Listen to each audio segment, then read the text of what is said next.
Start करें। Yes sir. Economic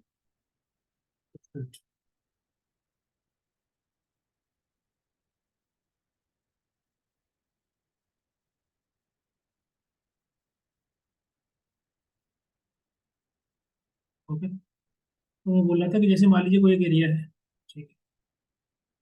तो इस एरिया की या बोल सकते हैं सिंपल इकोसिस्टम की कर रहा हूँ। ठीक है। कैपेसिटी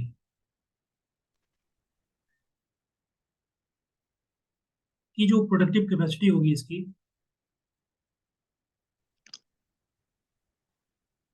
कि कितना वो इस एरिया से रिसोर्सेज को जनरेट कर सकता है।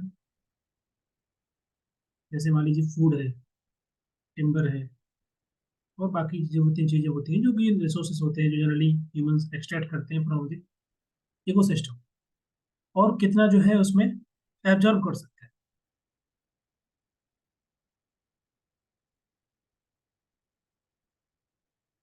ओके, जैसे कार्बन डाइऑक्साइड है, कार्बन डाइऑक्साइड है, तो ये सभी कितना ये इसमें जो है हो सकते हैं, ऑब्जर्व हो सकता है इस इकोसिस्टम में। ये जो मान लीजिए एक लैंड है, छोटा सा जमीन का टुकड़ा है, उसको हम बोलेंगे ecological footprint, the capacity of the ecosystem to produce the resources and to also observe the we can say emissions in the ecosystem, that is called as ecosystem footprint.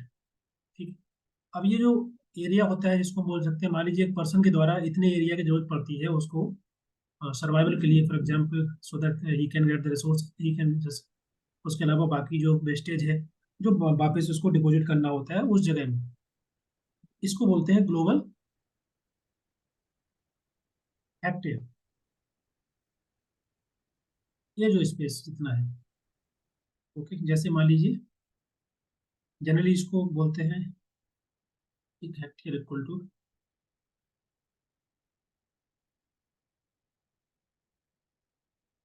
मतलब ये आपका 100 होगा और ये कितना 100 होगा।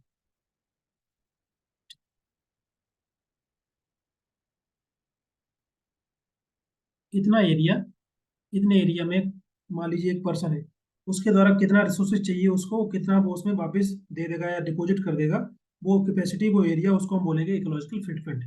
तो अगर वो सस्टेनेबल तरीके से रिसोर्स को यूज करता है, मान लीजिए इस एरिया से उन्होंने रिसोर्सेज को एक्सट्रैक्ट किए, लेकिन बहुत ही बोल सकते हैं उसको नेचुरल तरीके से उसने रिसोर्सेज को एक्सट्रैक्ट नहीं किया, और विच इज वेरी अनसस्टेनेबल, तो हम इजिली अंडरस्टैंड कर सकते हैं कि जो इकोलॉजिकल फुटप्रिंट है या उतना रिसोर्सेज लिया जा रहा है जमीन में, उतना बहुत ज्यादा which is not natural, which is not sustainable. उससे हम अंडरस्टैंड कर सकते हैं, सस्टेनेबिलिटी को अंडरस्टैंड करने के लिए हम लोग इकोलॉजिकल फुटप्रिंट के माध्यम से वी कैन इजिली अंडरस्टैंड। ठीक है। अब जैसे फॉर एग्जांपल सबसे ज्यादा इकोलॉजिकल फुटप्रिंट की हम बात करें जो कि यूज किया जाता है, which is the Qatar global hectare. अगर बात करें पर पर्सन की, दैट इज द 14.41, इतना हेक्टेयर एक पर्सन जो है यूज करता है कतर के अंदर। हाईएस्ट जो यूज किया जाता है इकोलॉजिकल फुटप्रिंट वो है country that is Qatar. Okay, समझ में आ रहा है। इंडिया का जो इकोलॉजिकल फुटप्रिंट है दैट इज 1.19, मतलब 1.19 हेक्टेयर यूज की जाती है पर पर्सन इंडिया में। इट इज़ वेरी लेस, लेकिन इंडिया का नाम ज़्यादा आता है क्योंकि लोग ज़्यादा है, पॉपुलेशन ज़्यादा है, तो इस वजह से इकोलॉजिकल फुटप्रिंट कम होने के बाद भी बोल सकते हैं कि इंडिया का नाम रहता है उसमें, नेगेटिव क्वालिटी रिफ्लेक्ट करने के लिए। वी हैव मैनी पीपल, और जमीन लिमिटेड होती है इस वजह से, और रैंक में 3rd नंबर पर रहता है यूएसए, चाइना, वेस्ट और इंडिया। लेकिन सबसे ज़्यादा जो लैंड यूज की जाती है इकोलॉजिकल फुटप्रिंट में होती है कतर। इसके अलावा यूएई है, इसके अलावा और भी कंट्री है।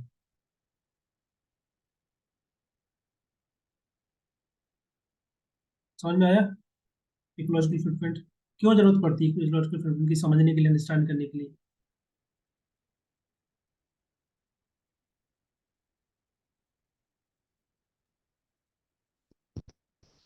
एक बार अंडरस्टैंडिंग नहीं हो रही। एक बार फिर सिंपल रिपीट कर दो इसको थोड़ा। सिंपल है, जब मान लीजिए एक जमीन का टुकड़ा है आपके पास, ठीक है। इस जमीन के टुकड़े में से आपको यहाँ से रिसोर्सेज चाहिए भी, कुछ भी मान लीजिए, हाँ ठीक है, आपको फूड चाहिए, वाटर चाहिए, सीमेंट चाहिए, सब कुछ चाहिए, टिम्बर चाहिए, तो यहाँ से आप निकालेंगे। इसके अलावा आप वेस्टेज भी करेंगे, बहुत सारा वेस्ट करेंगे, तो वेस्ट कहाँ, वेस्ट भी आपको इसी में डालना है, इसी जमीन के टुकड़े में।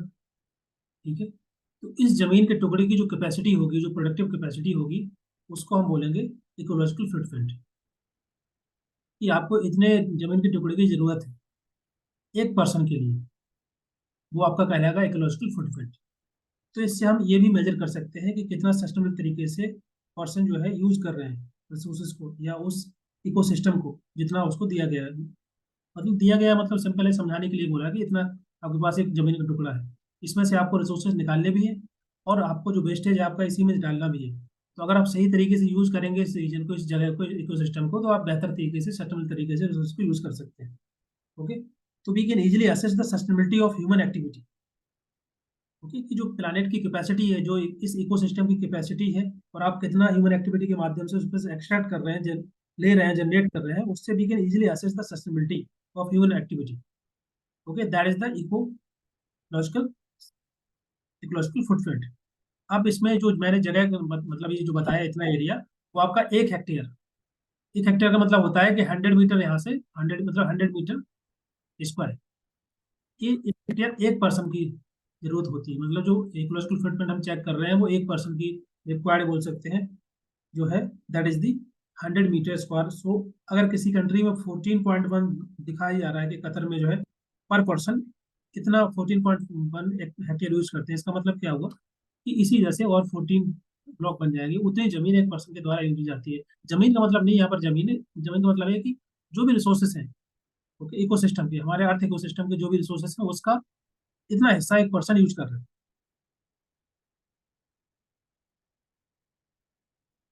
Yes okay, sir, yes sir, clear है।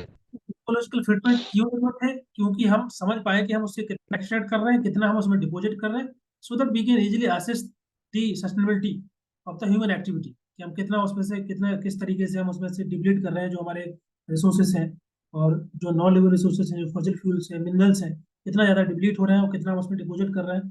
Okay,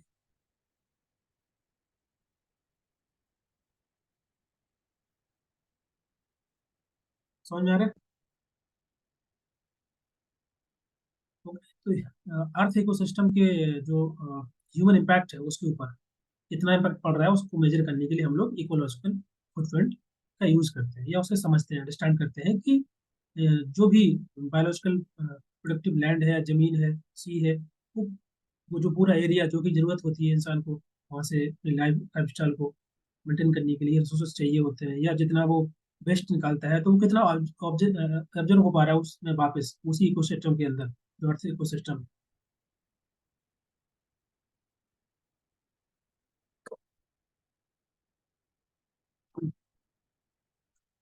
बताइए, समझ में आया?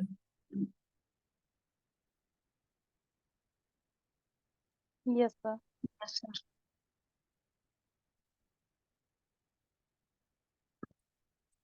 नेक्स्ट इसमें ग्रॉस नेशनल हैप्पीनेस।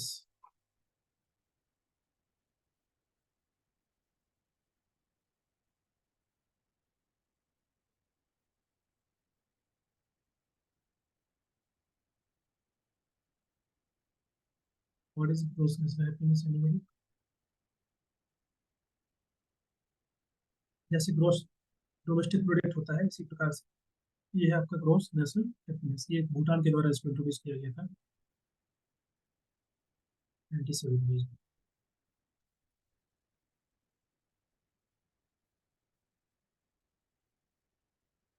इसके माध्यम से किसी भी कंट्री की जो बोल सकते हैं इकोनॉमिक और मोरल जो प्रोग्रेस है उसको मेजर कर सकते हैं, अंडरस्टैंड कर सकते हैं। तो इसके लिए 4 इंपॉर्टेंट पिलर है, इसके माध्यम से इसको मेजर किया जाता है। गुड गवर्नेंस, दूसरा है सस्टेनेबल डेवलपमेंट, नेक्स्ट कल्चर, उस कंट्री के अंदर कितना कल्चर को प्रमोट किया जा रहा है, कितना उसको प्रोजेक्ट किया जा रहा है, और दूसरा है environment conservation. So these are the 4 pillar, उसके आधार पे इसकी जो है वो, या इसके बनाए जाते हैं इंडेक्स को, growth sensible happiness. So that measure based on the 4 pillar, that is the good governance, sustainability, sustainable development, culture promotion, conservation and the environment conservation। Clear है?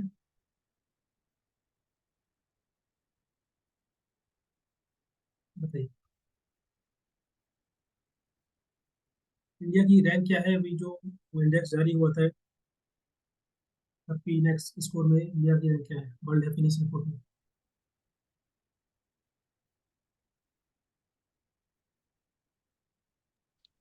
सर ये फोर्थ वाला क्या लिखा है? Environment conservation.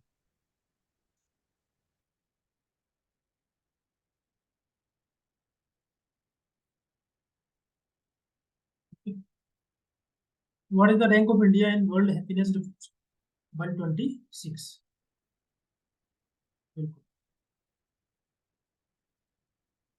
Out of 146 country.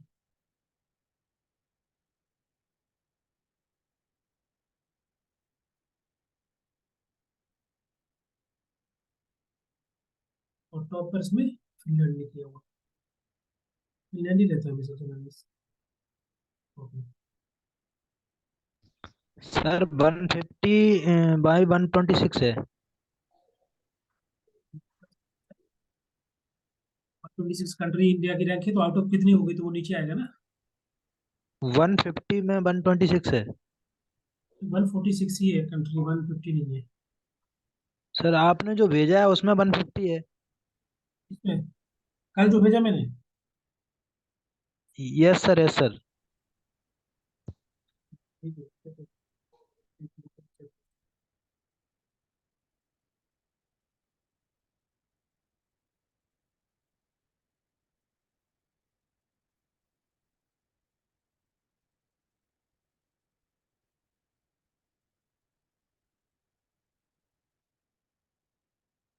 वो 22 की तो नहीं है, एक बार चेक करो।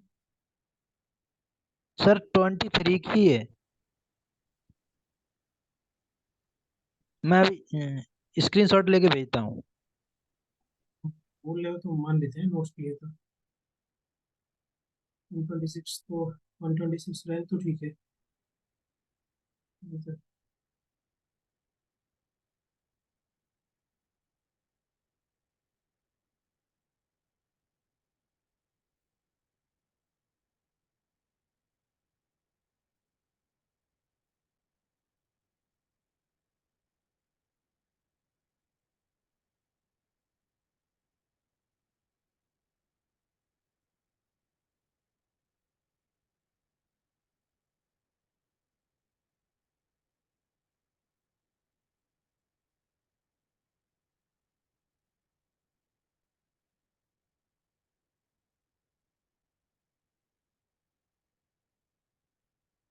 126 यहाँ तो यहाँ पर 136 लिखा हुआ है कंट्री।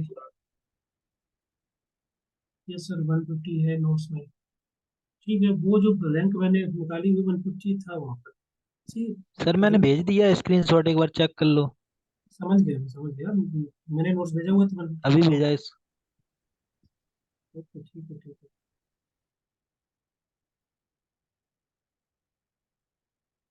देखो, 2022 में इंडिया की रैंक 136 थी।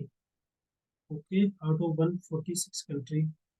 Next, 126 position out of 136 country. तो एक बार बता दीजिए, कंपेयर करके आता है ऐसे भी मेजर वाइज में। हाँ, ठीक है। होप्स इंडिया वाले में सर वन। हेलो। हाँ, सुन रहे हैं, बताइए। सर इसमें एक क्वेश्चन आता है जैसे कभी कभी एग्जाम में कि जो लास्ट ईयर की रैंकिंग थी और जो अभी रैंकिंग है तो उसमें क्या डिफरेंस है, जैसे आया था लास्ट के लास्ट टाइम कि मिनिमम डिक्लाइन या शेप डिक्लाइन ऐसे करके कुछ आता है सर, तो उसमें कंफ्यूज होता है कि समझ में नहीं आता कि कैसे उसको करेक्ट करें। नहीं नहीं, देखो रैंकिंग में क्या होता है कि रैंकिंग अगर बढ़ती है तो मतलब क्या हो रहा है कि वो नीचे जा रहा है, कम हो रहा है।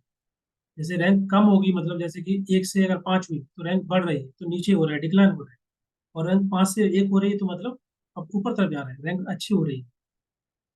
जनरली नंबर्स में अगर नंबर बढ़ते हैं तो हम बोलते हैं कि रैंक बढ़ रही है, ठीक है। लेकिन रैंक जब हम चेक करते हैं तो रैंक में क्या होता है, रैंक छोटी होती जाएगी तो मतलब डिक्लाइन नहीं हो रहा है, वो बढ़ रहा है, इंक्रीज हो रहा है, ठीक है। 126 सी डिफरेंट वेबसाइट पर अलग लिखा हुआ है, अभी मैंने चेक किया हुआ है, इसमें 126 आउट ऑफ 136 कंट्री लिखा है। मैं एक बार देख लूंगा एक बार डिटेल से।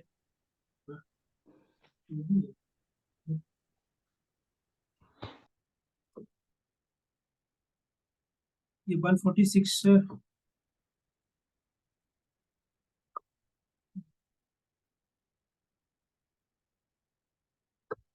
ठीक है, मैं क्लास के बाद एक बार चेक कर लूंगा डायरेक्ट वेबसाइट से जहाँ से रिपोर्ट बनती है यस सर, यस सर। है ना। सी इतनी सारी रिपोर्ट में एक्चुअली जो आउट ऑफ जितनी कंट्री होती है ना, वो कभी कभी डिफरेंट वेबसाइट पर अलग अलग दी रहती है। तो अगर सब जगह एक जैसा रहे तो सही रहता है, बट ये जो वेबसाइट मैंने आई थिंक ये एक दृष्टि से निकाला होता है, ये जो रैंकिंग वाला, मुझे नहीं आवाज सब सही लिखा होता है। ठीक है, मैं एक बार करेक्ट दोबारा चेक कर लूंगा। वैसे मैंने सभी वो चेक की थी, रैंकिंग सब चेक की थी मैंने। जो रैंक जैसे इंडिया की रैंक क्या है आउट ऑफ कितना कंट्री, तो समटाइम्स वो मिस हो जाता है, तो मैं चेक करके दोबारा अपडेट करूंगा। ठीक है। यस नेक्स्ट है sir, yes sir. Gender development index. What is GDI? Anybody? Sir GDI, GDI से हम मेजर जेंडर करते रिलेटेड डेवलपमेंट। हैं gender related development. So means yes. Male and female achievement के डिफरेंस को हम मेजर करते हैं through the GDI on the basis of the same dimension जो हम HDI में यूज करते हैं, जैसे हेल्थ एजुकेशन है और इकोनॉमिक रिसोर्सेज है, ओके, पर कैपिटा इनकम है। तो जैसे HDI में जो पैरामीटर है, जो इंडिकेटर है, उसी के आधार पर मेजर करके यहाँ पर हम देखते हैं difference in the male and the female achievement. उसके आधार पर हम फिर जेंडर जेंडर डेवलपमेंट इंडेक्स ये रिपोर्ट जारी करते हैं। ठीक है। और HDI के जो पैरामीटर हैं, इंडिकेटर कौन कौन से हैं जो मैंने बताए हुए थे पहले? Life expectancy at birth,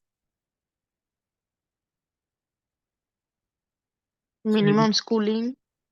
education है, और तीसरा GNI per capita. Life expectancy education में क्या क्या आ जाता है? Mean year of schooling, expected year of schooling. Year of schooling. ठीक है। तो इसके आधार पर जैसे HDI मेजर किया जाता है, उसी के आधार पर यहाँ पर हम मेल एंड फीमेल कंपेयर करते हैं, मतलब अचीवमेंट को कंपेयर करके मेजर करते हैं GDI को। सर थर्ड वाला क्या लिखा है? GNI gross national income per capita.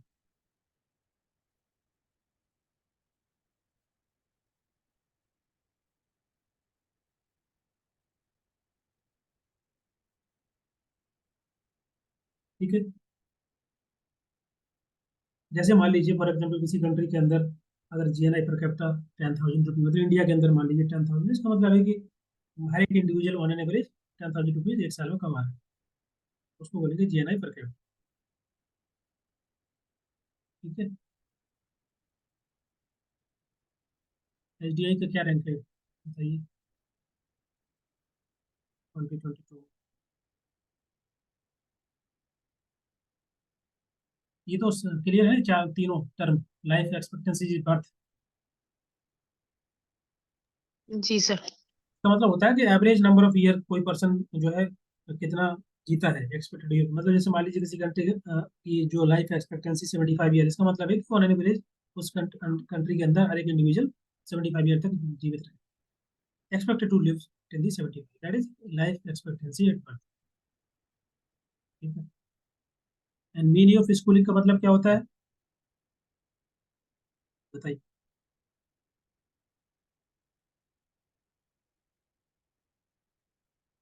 Mean year of schooling का मतलब जैसे मान लीजिए कोई मान लीजिए 10 साल है, 9 ईयर है किसी कंट्री, इसका मतलब है कि ऑन एन एवरेज जो अडल्ट है लगभग 9 साल तक फॉर्मल एजुकेशन कंप्लीट करते हैं, that is a mean year of schooling. और एक्सपेक्टेड ईयर ऑफ स्कूलिंग का मतलब क्या होता है? Which reflect the future education opportunity, उसको बोलते हैं expected year of schooling. The average child which is expected to receive the time they reach official school age, कितने साल तक? जैसे मान लीजिए 14 ईयर है किसी कंट्री की एक्सपेक्टेड एजुकेशन, इसका मतलब है कि children is expected to receive 14 year of education on average, that is expected year of education.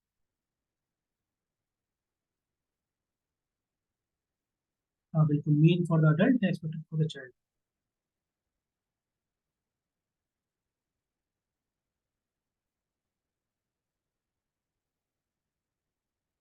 तो इससे हम एच निकालते हैं, फिर इसके दोनों की कंपेयर करके दोनों के अचीवमेंट से हम जीडीए निकालते हैं। तो एसडीए का रैंक क्या है बताइए, और जीडीए का रैंक क्या है? जीडीए मतलब जो जेंडर गैप रिपोर्ट अगर हम मेजर करें, जीडीए मेजर करता है बेसिकली जेंडर इनक्वालिटी।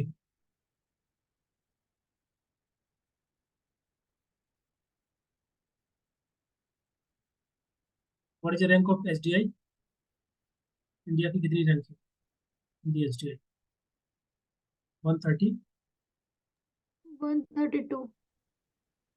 ठीक है, 191 कंट्री के अंदर। इसके पहले कितनी थी? 131। 131। बिल्कुल।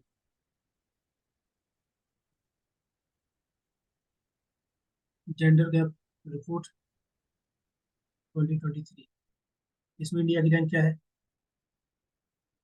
127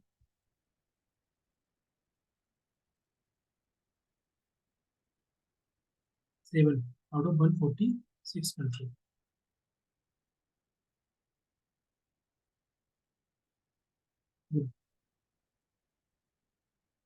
ठीक है, ये आई थिंक उसमें नहीं होगा तो ऐड कर लेना, अगर नोट्स में नहीं है ऐसे तो होगा।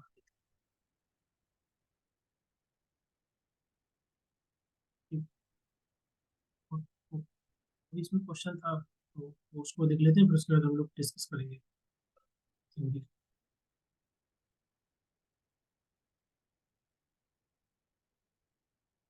उसमें क्या समझ में नहीं आ रहा, थोड़ा मुझे बताओ।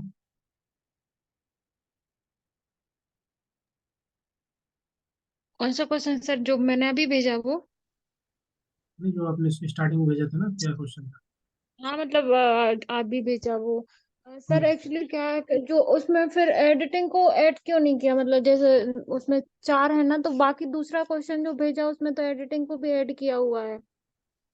पहले क्वेश्चन में 4 नहीं है ना, 3 ही आपको चूज करना है उसमें। उसमें लिखा है डेटा प्रोसेसिंग। सर वही तो कह रही हूँ ना, तीन चूज करना है, बट उसमें तो जैसे यदि हम एडिटिंग को छोड़ रहे हैं तो मतलब एडिटिंग को यदि हम काउंट कर रहे हैं तो हमें टेबुलेशन छोड़ना पड़ेगा, और यदि टेबुलेशन को ले रहे हैं तो फिर एडिटिंग छोड़ना पड़ेगा। तीन ही ऑप्शन चूज करने, बट एडिटिंग तो हम करते हैं ना उसमें डाटा प्रोसेसिंग में। नहीं, उसमें डेटा प्रोसेसिंग लिखा है तो उसमें आपको 3 ऑप्शन चूज करने हैं ना। तो क्वेश्चन लिखेंगे। ठीक सर, आप बता दीजिए मतलब कैसे क्वेश्चन, मुझे ये एक समझ नहीं आया। मिनट को क्वेश्चन पढ़ लेता हूँ। Okay, this one. ये है, what is the key operations in the data processing, is it यही है ना? हाँ सर। और तो री कैटेगराइजेशन ऑफ द स्कोर, ये ठीक हट जाएगा। Editing of the entry and coding of data and computing of sir ये सीरीज। क्वेश्चन कहाँ पे है? ग्रुप में भेजा, मैं भेज देता हूँ आपको, फॉरवर्ड कर देता हूँ दूसरे ग्रुप में। तो इसमें क्या लिखा है? टैबुलेशन नहीं है, तो आपको 3 ही चूज करना है। तो बीसीडी ठीक तो है।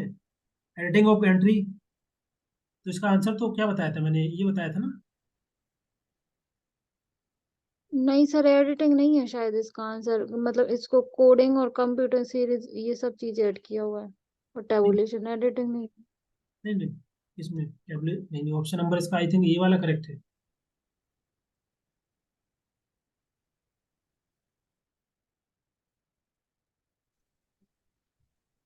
ये मैंने आंसर, इसका आंसर दिया था ना।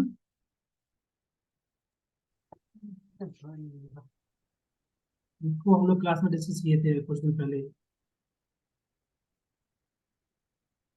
हाँ सर वो किए थे, बट उस दिन मैं क्लास नहीं ले पाई थी।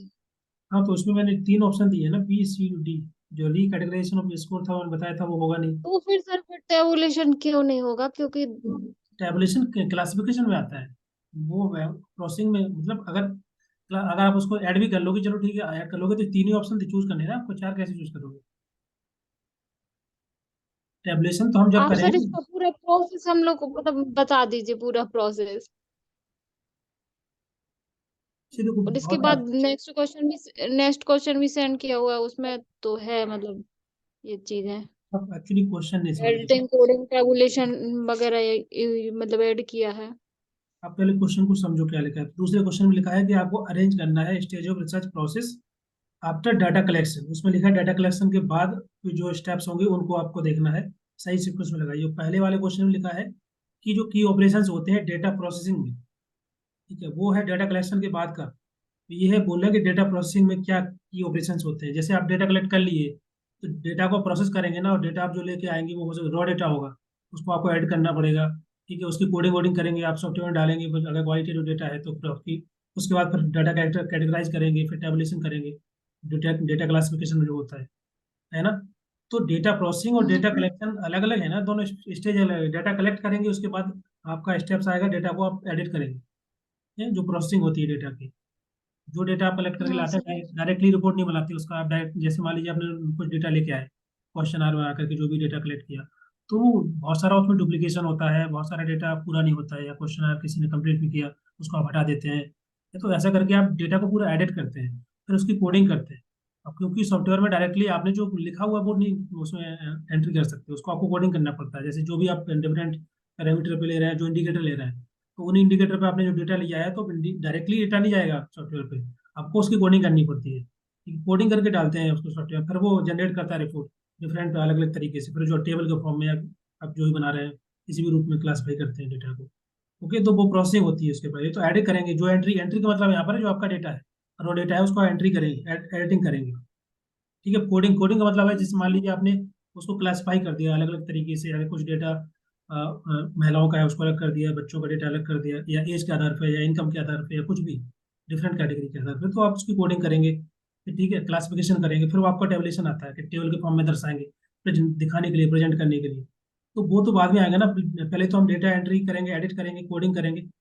जो सीरीज का मतलब यहाँ पर जैसे कि अगर आप फार्मूला यूज करते हैं या कुछ भी मीन निकाल रहे हैं, और कुछ तरीके से, तो वो कंप्यूटिंग सीरीज आता है, मतलब जो भी आपका डेटा है उसको कंप्यूट करेंगे, तो वो आपका कंप्यूटिंग सीरीज के ठीक। अंदर आता है। फिर आएगा टेबलेशन। टेबलेशन तो हम जब कर पाएंगे जब हमारे पास डेटा तैयार होगा, बना हुआ होगा। जैसे मान लीजिए आप डेटा लेके आए, तो टेबल कैसे बनाएंगे, और उसको जब तक आप प्रॉपर तरीके से एनालिसिस नहीं करेंगे, उसका वैल्यू नहीं निकालेंगे, फिर आप टेबल के फॉर्म में कैटेगराइज कर देंगे जैसा डेटा होगा उसके आधार पर, तभी आप टेबल में दिखा पाएंगे। तो वो बाद में आता है। पहले तो हम डेटा को ऐड करेंगे, कोडिंग वोडिंग करेंगे उसको। ठीक है, फॉर्मूला फॉर्मूला लगा करके फिर हम देखेंगे क्या है, जिस टाइप का डेटा होगा वैसे बहुत सारी चीजें करनी होती है।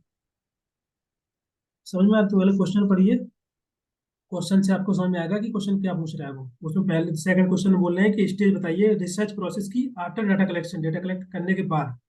ठीक है, तो एडिटिंग भी आएगा उसमें, कोडिंग भी आएगा, और टेबलेशन भी आएगा, सब कुछ आएगा। और उसमें अगर ठीक एक है दो, सर। इसमें चार पांच चार लिए स्टेप, इसमें आप दो दो तीन स्टेप और ऐड कर सकते हैं। ये जो स्टेप होते हैं फिक्स नहीं होते हैं, ये तो ठीक है आप, ये कुछ कुछ पॉइंट लिख दिए जाते हैं कि ये ऐसा ऐसा एडिटिंग है, कोडिंग है, रिकॉर्डिंग, और भी स्टेप्स ऐड कर सकते हैं, है ना।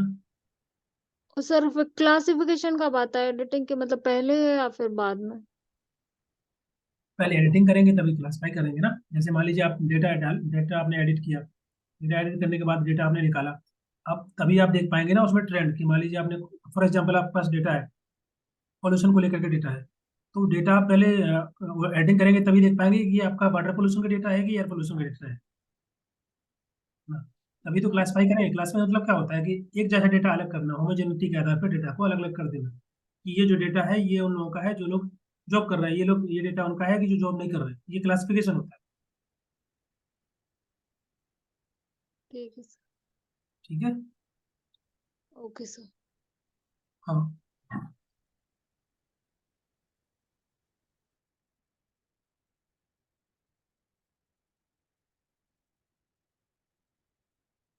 तो मैं सोच रहा था कि अभी जो है हम लोग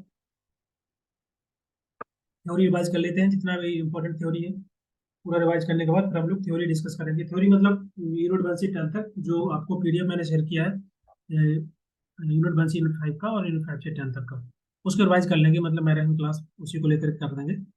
ठीक है, जो जो इंपॉर्टेंट चीज़ें हैं उसमें ऐड है, और मैं भी एक्सप्लेन करता जाऊंगा, तो आपको अलग से ज़्यादा पढ़ने की जरूरत नहीं पड़ेगी, क्वेश्चन सॉल्व करेंगे आप लोग। ठीक है, okay.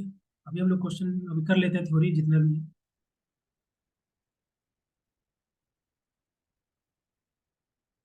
Behavioural theory of personality, जो आपको आता हो बता देना, उसको दोबारा नहीं जरूरत है डिस्कस करने की, कुछ कुछ इजी है या बार बार डिस्कस की है। तो कौन कौन सी थ्योरी है इसके अंदर, कि पर्सनालिटी जो डेवलप होती है उसको लेकर के यहाँ पर कुछ थ्योरी दी गई है। किस पर्सनालिटी का मतलब यहाँ पर है कि अगर कुछ को चेंज करना है, पर्सनालिटी में बदलाव करना है, बिहेवियर चेंज करना है, तो कैसे होगा, कौन कौन सी थ्योरी है बताइए। बीएफ स्किनर की है sir, behavioural theory. Learning theory, learning theory of Skinner, ठीक है। Skinner, BF Skinner. इसको क्या बोलते हैं? Operant conditioning. इवान पालवन की कंडीशनिंग, सर इवान पालवन की। पूरा नाम बताओ अच्छे से, क्या बोल रहे हो? इवान पाब्लो की कौन सी theory? Classical conditioning theory. Classical, तो ये पुरानी वाली थ्योरी है, क्लासिकल कंडीशनिंग थ्योरी। हाँ सर। और उसके अलावा बेरवेल थ्योरी में और कौन सी आएगी? अल्बर्ट बेंडूरा की थ्योरी। अल्बर्ट बेंडूरा की क्या है? Social learning theory, social learning theory. Social learning theory. ये ठीक है, चलिए तीनों डिस्कस कर लीजिए, प्लीज म्यूट कर लीजिए, बहुत आवाज हो रहा है।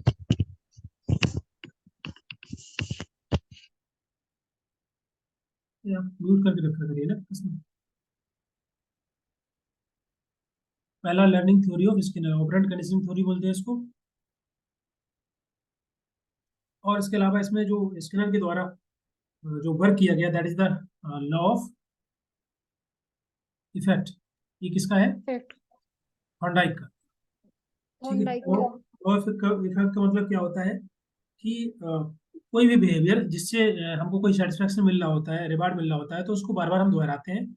या ऐसा बिहेवियर जिसकी वजह से काइंड ऑफ एक अनडिजायर्ड आउटकम आता है, तो उसको हम उस बिहेवियर को कम रिपीट करते हैं। जैसे बच्चे के द्वारा मान लीजिए कुछ कुछ भी किया गया जो कि जिससे पेरेंट्स ने उसको डांटा, तो उसको पता है कि इस ऐसा कुछ करने से हमको डांट फटकार मिल रही है, तो फिर दोबारा उस प्रकार के बिहेवियर को दोबारा नहीं दोहराएगा। ओके। या उसको कहीं ना कहीं अगर पेरेंट्स के माध्यम से उसको प्रेज किया जा रहा है, बताया जा रहा है कि अच्छा काम किया तुमने ऐसा, तो उस प्रकार के बिहेवियर को बार बार दोहराएगा। इसको बोलते हैं लॉ ऑफ इफेक्ट। कि वो जो बिहेवियर है दैट लीड टू सेटिस्फैक्शन और सेटिस्फाइंग आउटकम, दैट उसको हम बार बार रिपीट करते हैं। ओके। और ऐसा बिहेवियर जिसकी वजह से हमको अनडिजायरेबल आउटकम आता है, तो उसको हम कम रिकर करते हैं, दोबारा बार बार रिपीट नहीं करते। तो इसी इसी जो लॉ ऑफ इफेक्ट है, इसको स्किनर ने इसके ऊपर काम किया। इसको हम बोलते हैं ऑपरेंट कंडीशनिंग थ्योरी या RS conditioning. RS conditioning, R का मतलब होता है रिस्पॉन्स, जैसा रिस्पॉन्स उसके अकॉर्डिंग उसको स्टिमुलस दिया जाएगा। ओके। इसको आरएस कंडीशनिंग बोलते हैं। अब इसमें क्या है, इसका मेन कंसेप्ट क्या है? स्किनर के द्वारा जो कंसेप्ट ऑफ रीएनफोर्समेंट को इंट्रोड्यूस किया गया, इन्होंने बताया कि रिवार्ड्स और पनिशमेंट है, इसके माध्यम से बिहेवियर को स्ट्रेंथन करते हैं, वीकन करते हैं। ओके। तो रीएनफोर्समेंट दो प्रकार का होता है, पॉजिटिव और नेगेटिव। इसी प्रकार से पनिशमेंट भी होता है, दो प्रकार का, पॉजिटिव और नेगेटिव।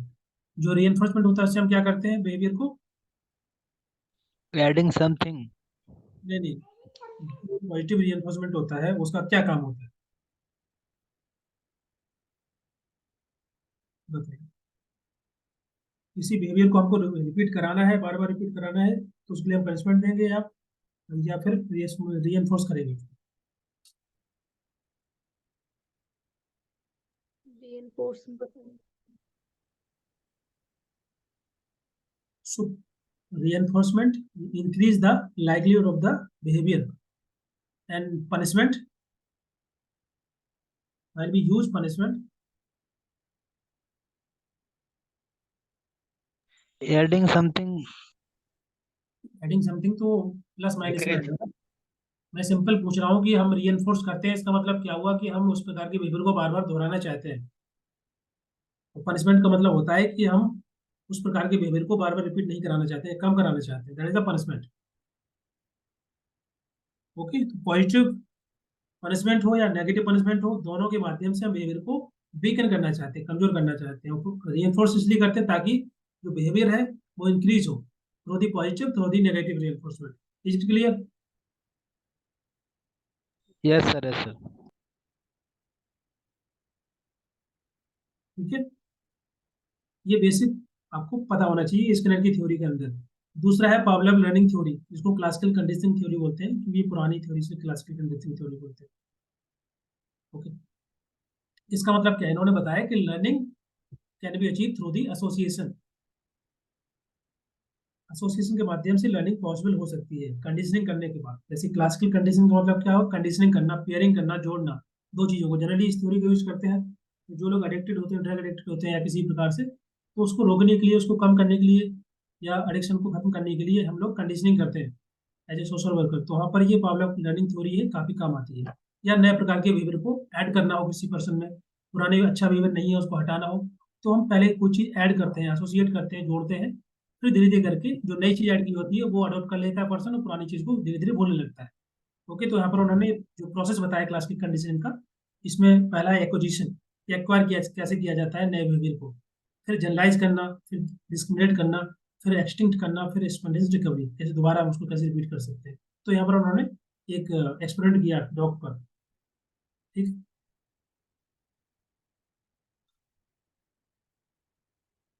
समझ में आ रहा है कुछ? Yes sir, yes sir.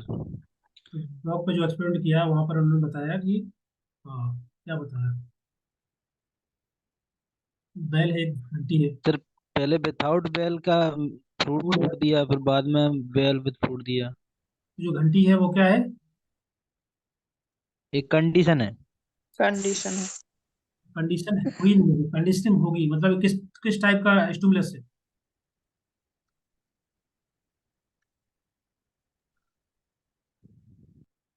हम्म, बताओ। सर बेल एक कंडीशनल स्टिमुलस है। Bell is not conditional stimulus, conditional stimulus बाद में होगा। घंटी है और फूड है, जब उसको बार बार रिपीट कराया जाएगा, डॉग के सामने लाया जाएगा 2-3 वीक, 3 वीक, 4 वीक, तो उसको लगेगा कि जो है बैल बजने से फूड आता है, तब वो कंडीशन हुआ। स्टार्टिंग में बैल, जैसे मान लीजिए आप किसी डॉग के सामने आप कुछ भी लेके जाइए, घंटी बजाइए चाहे फॉर बजाइए चाहे मंदिर घंटी बजाइए, उससे क्या ही फर्क पड़ेगा उसको? डॉग थोड़ी सेलिब्रेट करेगा, उसके लिए ये कुछ नहीं है, तो ये न्यूट्रल है, एक न्यूट्रल स्टिमुलस है, उसका कोई इम्पैक्ट नहीं है डॉग के ऊपर। डॉग सेलिब्रेट नहीं करेगा, उसके मुंह में पानी या लार नहीं आएगा, क्योंकि घंटी बजने से या कुछ भी बजाने से क्या ही होता है डॉग को नहीं पता ना, अभी तक कंडीशनिंग हुई नहीं है। That is a neutral, neutral stimulus. और जो फूड है वो कैसा है?